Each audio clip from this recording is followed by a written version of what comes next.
We're gonna go to the next movie. In 1969, Elvis Presley made his boldest pivot yet with Charro. Oh! A no-frills western that ditched the music. I didn't even know that was Elvis I was looking at. Okay. I didn't know that was him I was looking at. Let me go back again. Let me see that face. Oh, he looks different with his... Let me find out. Boldest pivot yet. Let's pause on this for a second. Let's pause. Guys, hello, my beautiful YouTube family. Welcome back to the L portion of T.E.L.L Joanne. I am your girl, Joanne. Guys, today's request, it is via membership. It is by Matt. Hi, Matt. Guys, Matt has requested for me to listen to this title. I love it. 10 best Elvis Presley movies every friend... 10 best Elvis Presley movies every fan needs to watch. I feel like, Matt, that's that gentle nudge to Joanne. These are the movies that you've been asking for, right? So I need you guys, I'm going to watch this for the very first time, but I need you guys in the comment section to let me know if you agree with this list and should I be watching all 10 movies, or if I should scratch some off and then add some other ones in there. Okay, guys, comment below. And the reason why I'm saying that is because this holiday season, I definitely want, before New Year's, to have at least 10 Elvis movies. Elvis movies on the database, and it's definitely going to be on the membership. I don't know how editing is going to work for me to have it regular for every for regular YouTube, but I will definitely have it for the members. So comment below, let me know what you guys' thoughts are, because I'm going to do this thing and I'm going to let members have, like, I don't know, 48 access to my movie database. Okay, so comment below, let me know what's what. Okay, but before we watch this 10 best Elvis Presley movie list that Matt has requested for me to watch, you guys know what we're about to do. If you are part of the family, aka you already subscribed, but if you're new to the channel, this is when I say hello.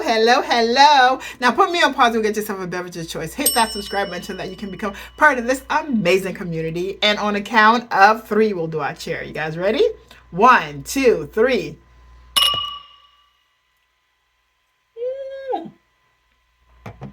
All right, guys, I'm excited to see this list. I want to know what movie I already have on mine. All right, without further talking, let's go. Jailhouse Rock. In 1957, Jailhouse Rock gave Elvis Presley a rare chance to prove he was more than just a chart-dominating singer. As Vince Everett, a former convict turned reluctant star, Presley delivered a performance that critics at the time called more intense and emotionally grounded than anything he'd done before. Wow. While Love Me Tender marked his film debut, and later titles like King Creole and Flaming Star would draw praise for his acting range, Jailhouse Rock remains one of the earliest films where critics began to take his screen presence seriously. Contemporary reviews noted his raw charisma and how naturally he embodied the role's rebellious edge, an edge that mirrored his own public persona. Some film historians argue that this fusion of character and celebrity made the performance more impactful than technically stronger roles he'd play later. Behind the scenes, choreographer Alex Romero mapped out the famous prison dance sequence, but Presley reportedly improvised much of it, moving with a looseness and rhythm that felt unscripted.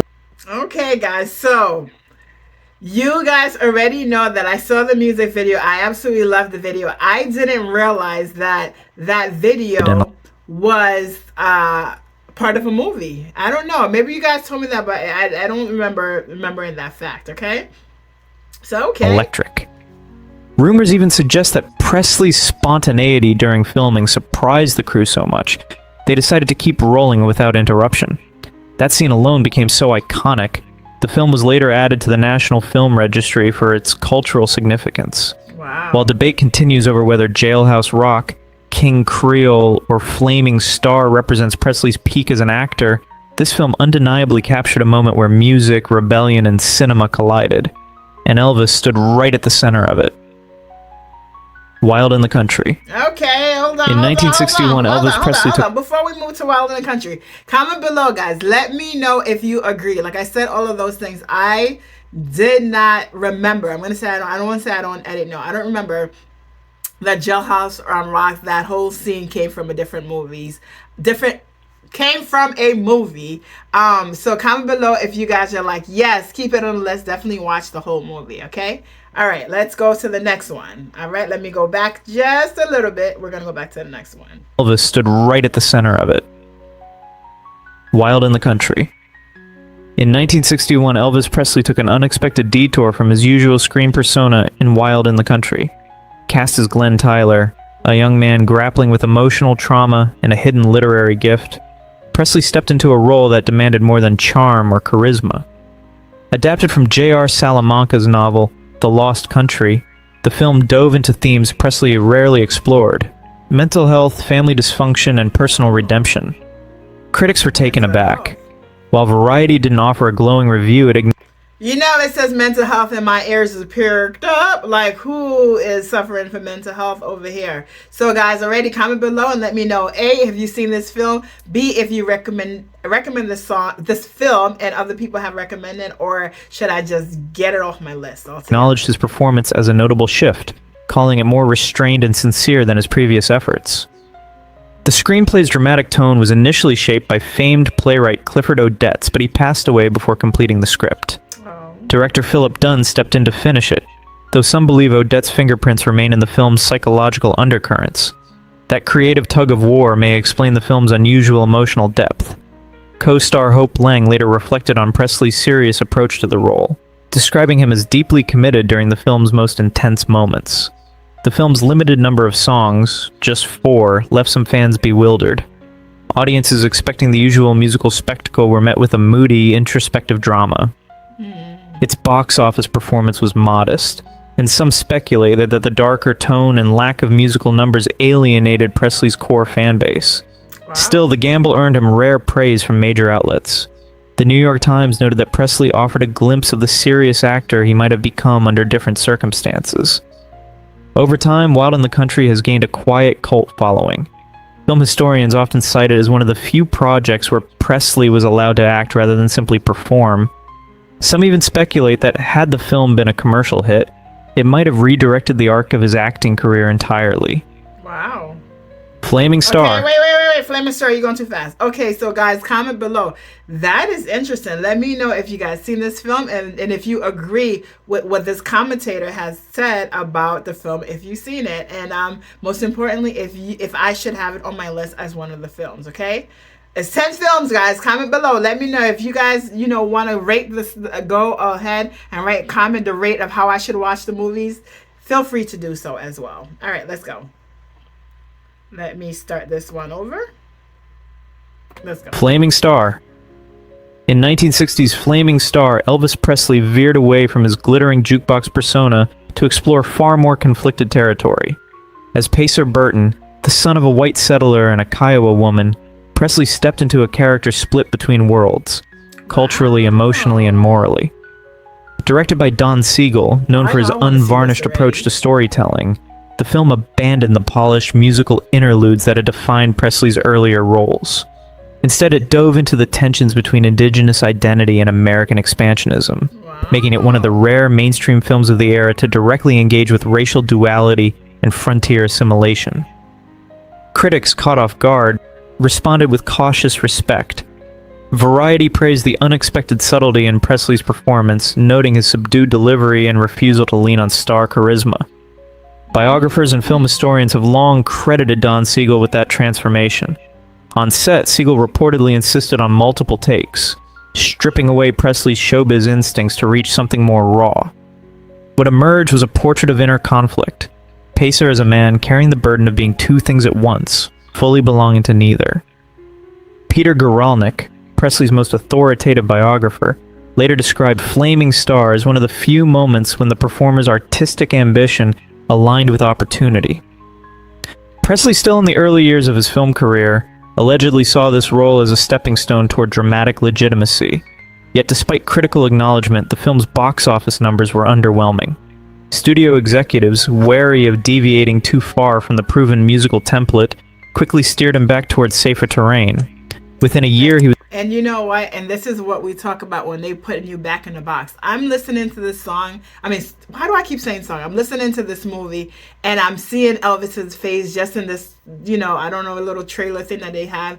And I'm getting like emotion. Like, this is the type of movie that I want to see. I am going to tell you guys, it's going to be on my list. I'm definitely watching it, but I'm curious to know about you guys' feedback, but I definitely want to watch it. But this is the same thing again. It's like, when an artist gets to a certain place, it's like the industry wants to keep them where they're going to make money off them. They just want to keep them where they want to make money off it. And I did hear the interview with Elvis where he talked about like he really wanted to go and do film that he was proud of. And I'm wondering if this is one of the film that he was proud of. You know what I mean? And what great praise to the director for saying that they're not gonna have him lean on his music career, right? They're gonna have him lean on him being an actor and to try to do all those takes to get raw emotion. Because again, a lot of people are like, okay, he does this and this is what makes money, so let's continue to do this. So to actually trust him as an actor to bring out these things in him, that's absolutely beautiful. So like I said, I'm about to watch this movie, so this is gonna be one of the movies. Thank you, Matt. That's gonna be on my list. All right, guys, comment below. Let's continue. Is back in glossy Technicolor musicals, more soundtrack than substance. Still, in hindsight, Flaming Star holds a distinct place in the Presley cinematic arc. It's often cited as evidence of a path not taken, a version of Elvis that might have emerged if studios had valued his seriousness over his sales. Pacer Burton, caught between bloodlines and allegiance, remains one of Presley's most nuanced characters, a glimpse at a performer who is capable of more than charm and chorus. As Golden Age development arcs go, Flaming Star stands as one of the boldest departures by a box office titan. Loving You. All right, Loving You. In July of 1957, Elvis Presley took on his first major starring role in Loving You, a musical drama with a storyline that hit unusually close to home. Playing Deke Rivers, a delivery man catapulted into fame, Presley mirrored his own rise from Memphis obscurity to national obsession. The film's director, Hal Cantor, reportedly urged Presley to draw from personal experience, aiming to tap into something more authentic than the typical teen idol performance. While some critics remained skeptical, many noted his natural screen presence and surprising emotional depth. Variety and other outlets praised his charisma, with some reviews calling the performance a turning point. Interestingly, Presley's mother, Gladys, appeared briefly in the film during a concert scene, her only on-screen moment with her son. That cameo, according to several Presley biographers, gave the project deep... Let me go back so they can show you. Let me see if I can go back. Oh, not too far. Let's go back, guys, and I'll try to pause it on it. Oh, damn, I'm good. I went back right on time. Man, I don't know if I can see it, but comment below. That cameo, according if you guys saw her when you watched this movie, if you saw the movie, and if you recognize that she was in a movie without being told. I'm just curious, all right? All right, let's continue. To several Presley biographers, gave the project deep personal significance for the family.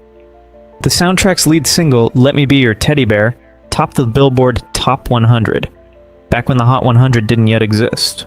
Further proving Elvis wasn't just a chart-topping singer, but a bankable film star. Though later roles veered into formulaic territory, Loving You remains one of the few films where critics and fans agreed Elvis could act. Some even speculate that if he'd pursued more dramatic material earlier, his Hollywood legacy might have looked very different. Charro. Before we move on to the next one, do you guys agree that it would look different? And do you guys like the way things had turned out, or do you feel that he should have been more in Hollywood? You know what I mean? I always feel like things happen for a reason, and right now a lot of people, including myself, I did not know that Elvis was in Hollywood in terms of an actor. I knew him, again, growing up. I've heard of his name, and I knew him as a singer, and I didn't know him until recently. When I didn't really get to him until recently when I started doing this channel. And then when you guys told me that he did movies, I was like, oh my God. But for those of you who knows Elvis, do you think that things would have been different if he was a movie star? You know what I mean? Only because the only reason I'm saying that is because I don't know any artist, period, that has the following that Elvis continues to have after how many years after his passing. But I wonder if he would continue to have that following if he was also big in the movie scene as opposed to just in the singing scene. I don't know. I don't know if I'm what I'm. Well, I guess again, what I'm asking is if he was as big of an actor as he is of a singer, would the following be the same? You know what I mean? Or would it be different? Comment below. Let me know your thoughts. All right, we're gonna go to the next movie. In 1969, Elvis Presley made his boldest pivot yet with Charro, a no-frills western that ditched the music. I didn't even know that was Elvis I was looking at. Okay. I didn't know that was him I was looking at. Let me go back again. Let me see that face. Oh, he looks different with his. Let me find out. Charro. In 1969, Elvis Presley made his boldest pivot yet. Let's pause. Guys, that's a different look. That's a different look with his all bearded up. Okay, let me find out. This is a western. With Charro, a no-frills western that ditched the music, the glam, and the signature hip moves. It remains the only film in his career where he didn't sing on screen, though his voice still opens the movie in the title track. Presley took on the role of Jess Wade, a former outlaw framed for stealing a cannon from the Mexican army. Oh my goodness, y'all! Gone were the beachside romances and musical montages. Instead, audiences saw a rugged, bearded Presley navigating a world of betrayal and gunfire. Directed by Charles Marquise Warren, best known for shaping television westerns like Gunsmoke and Rawhide, Charro leaned into a more serious tone. Warren reportedly urged Presley to act with restraint, favoring subtle expressions over theatrical charm. Critics later described the shift as Presley acting with his eyes instead of his hips, capturing the film's attempt to showcase a deeper, more internal performance. While reviews at the time were lukewarm, Variety labeled it routine. Some modern critics have re-evaluated Presley's work. Film historian Leonard Maltin noted that Presley delivered a credible performance, a rare compliment for a star often dismissed for his acting. Fans have also developed a cult appreciation for the film's gritty aesthetic and stripped-down approach. Speculation has long swirled that Charro was part of a quiet campaign by Presley's management to rebrand his image as box office returns for his musical comedies began to dip. Though the film didn't ignite a dramatic career shift, it remains one of the few times Presley was taken seriously as an actor, and not just as the king of rock and roll. Follow That Dream. In 1962's... Guys, I am like, I want to see this. Okay, Matt. Okay, you gave me the right... You gave it to me right. What is the guideline, the map? You gave me the map right, okay? I want to see that. I want to see that film. Guys, I do have to say, I don't even know. Like, I feel like my reaction to music is just the heart. It just so and just comes out. My reaction to movies, I tend to, when I watch a movie, predict it before it happened. But I'm working on that because my husband be like, stop it, Joanne, right? So I'm working on that, and I'm working not to do it. I'm not gonna say I don't do that anymore, but I'm working on to at least keep my mouth shut, right?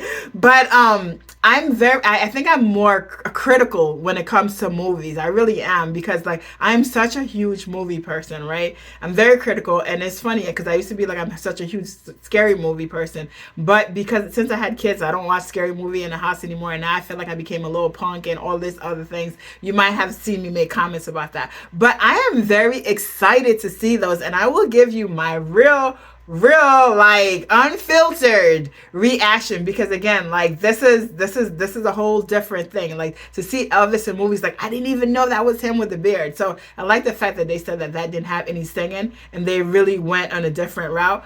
But I haven't seen it. You guys have seen it. So if you have seen it, comment below, let me know your thoughts, and let me know out of these 10 movies, which is your top 3. And what I will do is I will go through the comments, and the top 3 that comes up, the top 3 that you guys have recommended will be the top 3 that will definitely be on my list before Christmas. Okay? So that way you guys can, or at least the members, you guys can see it. We'll see what happens. But comment below and let me know. But I see 2 movies that I'm just like, yes, I want to see right now, like today. All right, let's go. Follow That Dream. In 1962's Follow That Dream, Elvis Presley took a rare detour from his usual on-screen persona, and critics noticed. As Toby Quimper, A naive but principled drifter, Presley stepped into full-blown comedy, delivering what some film historians consider one of his most naturalistic performances. The role gave him space to drop the guitar and lean into character work, especially in courtroom scenes that showcase sharp timing and deadpan delivery. The film's plot, centered on a family staking claim to a Florida highway median, sounds absurd on paper. Yet Presley's grounded approach turned it into something oddly sincere. Some reviewers at the time were caught off guard, calling it one of his most likable roles, and decades later it's still being reevaluated. While Follow That Dream didn't dominate the box office, it's climbed in critical esteem. Elvis Infonet even ranks it as his top acting performance, noting that comedy in his filmography is often underrated. Rumors have circulated that Presley himself favored this role, seeing it as a break from the formulaic scripts he was often handed. Whether or not that's true, what's clear is that Toby Quimper wasn't just another Elvis character. He was a glimpse of what Presley might have achieved with more roles that let him stretch. Kid Galahad. All right, pause. In 1962... Pause.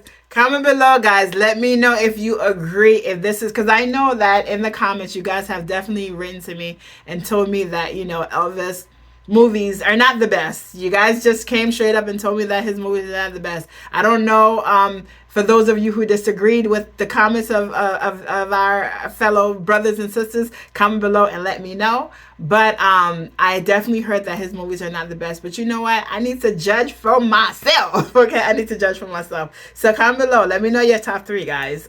Let's go back. Kid Galahad. In 1962's Kid Galahad, Elvis Presley set down the guitar and laced up a pair of boxing gloves, trading melodies for jabs and hooks. Cast as Walter Gulick, a soft-spoken ex-GI who stumbles into the bruising world of prize fighting, Presley stepped into a character with more grit than glam. The film, a remake of the 1937 Edward G. Robinson and Bette Davis original, offered Presley a rare vehicle for dramatic reinvention. Under the direction of Phil Carlson, known for his hard-boiled crime dramas, the movie moved away from Presley's usual musical escapism and leaned into themes of ambition, loyalty, and redemption. So Elvis had a movie where he trained to be a boxer. I want to know if he had a movie where he did karate. To prepare for the role, he reportedly worked with real fighters to perfect his stance and rhythm, determined to bring authenticity to the ring. That effort showed in the film's more grounded tone and believable action choreography. Insiders later suggested that Elvis viewed Kid Galahad as a quiet rebellion against Colonel Tom Parker's control. While Presley still delivered a few musical numbers per studio mandate, the film's core was built around character and conflict rather than spectacle and serenade. The story itself, an underdog rising through sheer heart and determination, mirrored Presley's own creative tension in Hollywood. Walter Gulick, like Elvis, was caught between what he wanted to become and what others expected him to be. Wow. The character's humility and perseverance offered a glimpse into a performer eager to be taken seriously, even as he remained boxed in by commercial demands. Some critics, while lukewarm about the overall film, singled out Presley's sincerity, noting that his toned-down performance hinted at untapped depth. Though Kid Galahad wasn't a box office sensation, it has since become a quiet standout in Presley's filmography. Okay. Modern retrospectives often place it alongside Flaming Star as one of his most grounded and believable roles. The boxing scenes retain a rugged charm, and the absence of over-the-top theatrics gave audiences a rare view of Presley playing it straight. It stands today as one of the stronger attempts to pivot him into more serious dramatic territory. Okay, Matt. Proof if fleeting that beneath the icon was an actor who wanted more than just the spotlight. Roustabout. Okay, hold on. Roustabout, released... Excuse me. Okay, guys. Matt, I'm liking this. I like the storytelling that they're giving me so far. Like, I'm not going to remember it by the time I watch the movie. I'm going to try to take it all out of my mind just to watch the movie as what it is. But I'm excited. And like I said, I wonder if it may be on this list, may not be on this list. I'm curious if he ever did a movie where he did some type of karate thing, or at least he tried to, whether it happened or not. You know? All right, let's go. But I never knew that there was a movie that he played a boxer. Comment below if you knew about this film. All right, let me go. Roustabout. Roustabout, released in 1964, marked a slight departure from the polished Elvis formula, placing Presley in the role of Charlie Rogers, a drifting biker who finds work with a traveling carnival. While still a musical at heart, the film flirted with darker themes, alienation, rebellion, and the desire to belong. It wasn't a radical reinvention, but fans and some later critics noticed a flicker of dramatic potential in Presley's performance. Barbara Stanwyck, cast as carnival boss Maggie Morgan, brought gravitas to the production. Industry chatter at the time suggested she respected Presley's discipline on set. Some biographers have speculated... You guys, if you know me, you already know I'm thinking about the Colonel. As soon as it says the carnival, comment below if you thought about that too, if you have not seen this movie or when you saw this movie. All right, let's go. ...that their mentor-protege dynamic off-screen lent authenticity to their tense but layered on-screen chemistry. Though contemporary reviews lean more on the film's soundtrack, particularly the standout track Little Egypt, than its acting, Roustabout has since been re-evaluated by fans as one of Presley's more serious efforts. It wasn't his most acclaimed performance, but it hinted at what might have been possible had more of his films offered him space to explore beyond the established formula. King Creole. Few expected a rock... Okay, so far, guys, is this the 1, 2, 3, 4, 5, 6, 7, 8? King Creole is going to be... Is that the 9th movie or the 10th movie? But you guys already know this is on my list. You guys already know that y'all going to be watching this. Maybe I already seen it. I don't know. But you guys already know that you guys are going to be watching this. All right? So let's go. Let's go into this knowing that. And roll star to hold his own in a gritty drama, but in 1958's King Creole, Elvis Presley did just that. Directed by Michael Curtiz, yes, the same Curtiz behind Casablanca, the film gave Presley a rare shot at serious acting. Set against the moody backdrop of New Orleans, Presley played Danny Fisher, a troubled teen torn between nightclub fame and a life of crime. This wasn't just another musical, it was a noir-infused drama with enough bite to catch critics off guard. While not his first film, it marked a turning point. Presley reportedly took the role seriously, drawing on his own hardscrabble upbringing in Memphis to ground the character in real emotion. Some insiders even speculated that Curtiz saw potential for Presley to follow in the footsteps of James Dean had he continued down this dramatic path. Though the film came early in Presley's Hollywood run, it stood apart from the formulaic musicals that would later define much of his career. Critics praised his restraint, and fans saw a side of Presley rarely captured on screen. While there's no verified quote from Walter Matthau, who co-starred as the villain, rumors have long circulated that Matthau privately respected Presley's work ethic on set. King Creole remains one of the few times Presley's acting was taken seriously by both audiences and reviewers, and it still ranks near the top in retrospectives of his best performances. Guys, unless I'm counting wrong, I thought it was 9 and 10 or in 10 videos. I gotta go back. But I will just let you know you don't have to put King Creole on the list. It's already, maybe I already seen it. Maybe it's already there. But definitely still let me know your top 3, and I will make sure to let you guys know when before Christmas that the movies will be out, okay? I'm very excited about this holiday season. I hope you guys have been having a wonderful holiday season so far. Yeah, I'm excited. I'm excited. So with that, guys, definitely give Matt lots of heart for introducing this list of movies to me. And I know you guys have been recommending movies throughout, and I truly appreciate it. And it's coming out soon, guys. It's going to be coming out soon. So like I said, before December 25th, I will announce when I will be airing out these movies. All right. On that note, I'm going to see you guys on the next reaction. Bye.